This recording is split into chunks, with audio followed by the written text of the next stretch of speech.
अखिल भारतीय अंधश्रद्धा निर्मूलन समितीचे राष्ट्रीय महासचिव हरीश देशमुख सर आपल्यासोबत आहे. सर, आपण बघितलं की मध्य प्रदेशच्या शिहोर येथे 11,000 लिटर दुधाने नर्मदा नदीचा अभिषेक करण्यात आला. खरं तर आपल्याकडे अंधश्रद्धा निर्मूलन संदर्भात वेगवेगळे कायदे आहे. असं असताना दिवसेंदिवस अशा प्रकारचे प्रकार वाढताना पाहायला मिळत आहे.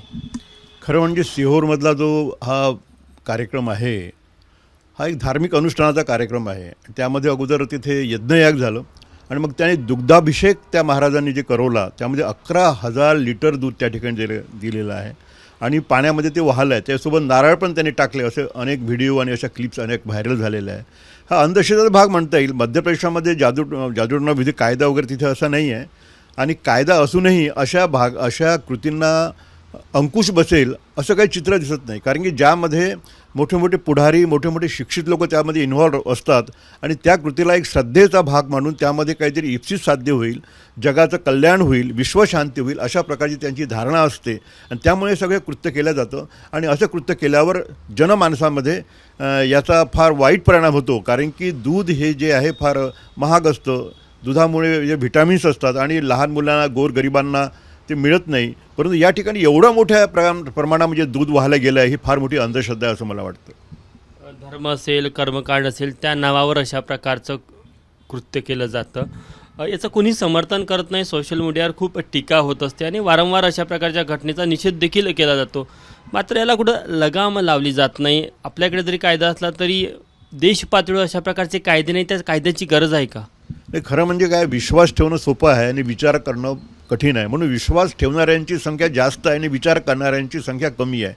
विचार करणारे आणि तर्कशील व्यक्ती अशा प्रकारला आळा घालू शकतात आणि या प्रकारचं प्रबोधन किंवा या प्रकारची जनजागृती करण्यासाठी सामाजिक कार्यकर्ते, विज्ञाननिष्ठ मंडळी पण फार तोडके पडतात. परंतु शासनाच्या दरबारामध्ये जे राजनेता असतात, जे अधिकारी असतात, जे पुढारी असतात ते पुढारीच अशा प्रक्रियांना खतपाणी घालतात, त्याचं समर्थन करतात आणि चांगलं भलं करतात. त्याच्यामुळे हे सगळे प्रकार वाढत असतात आणि ह्या रूढी परंपरेनुसार ह्या प्रक्रिया वाढतं. आज या ठिकाणी ही जी एवढे मोठे दूध त्या ठिकाणी पाण्यामध्ये टाकण्यात आलेलं आहे, टँकरने टाकण्यात आलेलं आहे.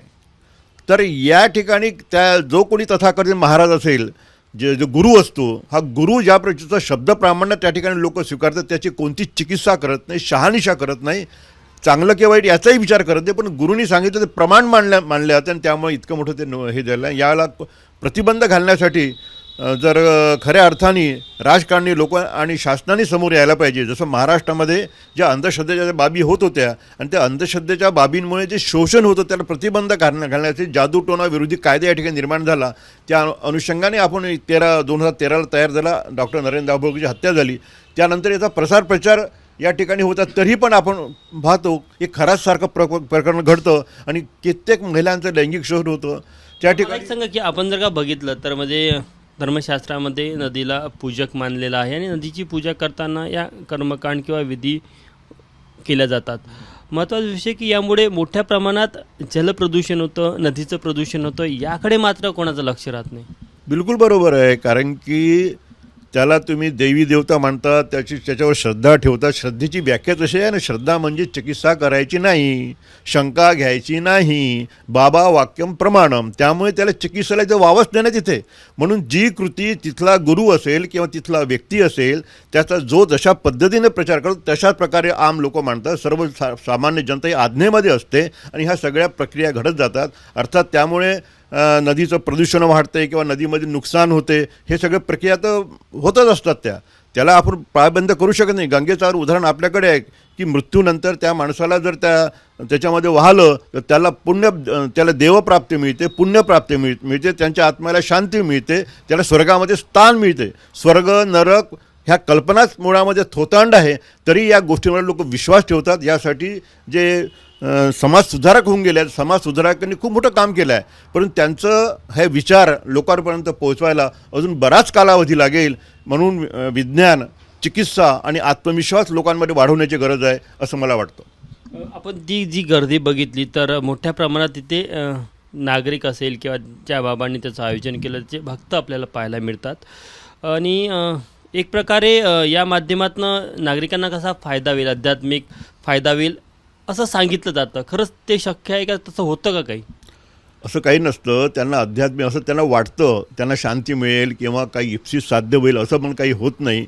ज्या कृती होतात कृती आपण बघतो, परंतु त्याच्यामुळे जितके काही लोक गेले आहेत त्यांना काही पुण्यप्राप्ती झाली आणि त्यांच्या धनामध्ये काही वाढ झाली आहे, त्यांना धनप्राप्ती झाली आहे किंवा त्यांना काही भलं झालं आहे असं काही चित्र त्याच्यामध्ये दिसत नाही.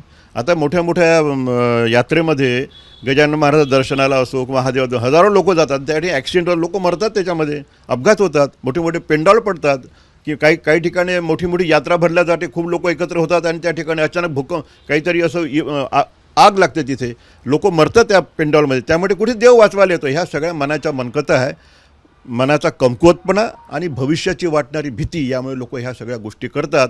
त्यांना असं वाटतं की आपल्याला स्वर्गामध्ये स्थान मिळेल किंवा पुण्यप्राप्ती होईल. पुण्य पाप ह्या कल्पनाच मुळामध्ये अंधश्रद्धा मूलक असल्यामुळे अशा भाकड गोष्टींवर लोकांनी विश्वास ठेवू नये असं मी म्हणेल. शेवटला प्रश्न, मध्य प्रदेश सरकारने कारवाई म्हणून गुन्हा दाखल करून एक कुठेतरी सकारात्मक पाऊल उचलायला पाहिजे असं वाटतं तुम्हाला? नाही, यामध्ये तिथे मुळामध्ये कायदाच नाही आहे ना. मध्य प्रदेशामध्ये अशा प्रकारचा विचार प्रक्रियाच नाही आहे. जर राजकारणी लोकच त्यामध्ये त्याला समर्थन देत असतील, त्याचा पाठपुरावा करीत, तर कायदा काय करणार आहे? त्या ठिकाणी सरकारने सगळ्यांनी घेऊन अशा प्रकारचं जर समाजाचं नुकसान होतं, दुधासारख्या एवढं महागडं द्रव्य जे गोरगरिबांना देऊन त्यांचं भलं होऊ शकते, त्याच्यामुळे शक्तिवर्धन आपले तिथं आदिवासी एरिया आहे पूर्ण मध्य प्रदेशचा, त्यांच्यापर्यंत आपण पोहोचू शकत नाही आणि असं नदीमध्ये वाहून त्याला वेस्ट करण्याचं असंच म्हणे. त्याला सरकारने याची एक कमिटी करून या सगळ्या अंधश्रद्धांचा अभ्यास केला पाहिजे आणि कुठे लोकांच्या हिताचं आहे आणि लोकांच्या त्रासाचं आहे याचा विचार सरकारने केला पाहिजे. अंधश्रद्धा निर्मूलन समितीचा पूर्ण निषेध करते. अखिल भारतीय अंधश्रद्धा निर्मूलन असे जे लोकोपयोगी जे कार्य आहे ते होत असताना त्यामध्ये जर अशा प्रकारचे चुकीचे गोष्टी, चुकीचे गृहीतक आणि चुकीच्या गोष्टी पसरवत असेल तर अखिल भारतीय अंधश्रद्धा निर्मूलन अशा गोष्टींचा आम्ही निषेधच करतो. तर आपण बघू शकतो की मध्य प्रदेशच्या नर्मदा नदीमध्ये जो प्रकार पुढे आला त्या संदर्भात अंधश्रद्धा निर्मूलन समितीने आपली भूमिका स्पष्ट केलेली आहे आणि या संपूर्ण घटनेचा निषेध देखील केला आहे. कॅमेरामॅन मिथुन आत्मनेसह तुषार कोहळे, ABP माझा, नागपूर. ABP माझा, उघडा डोळे बघा नीट.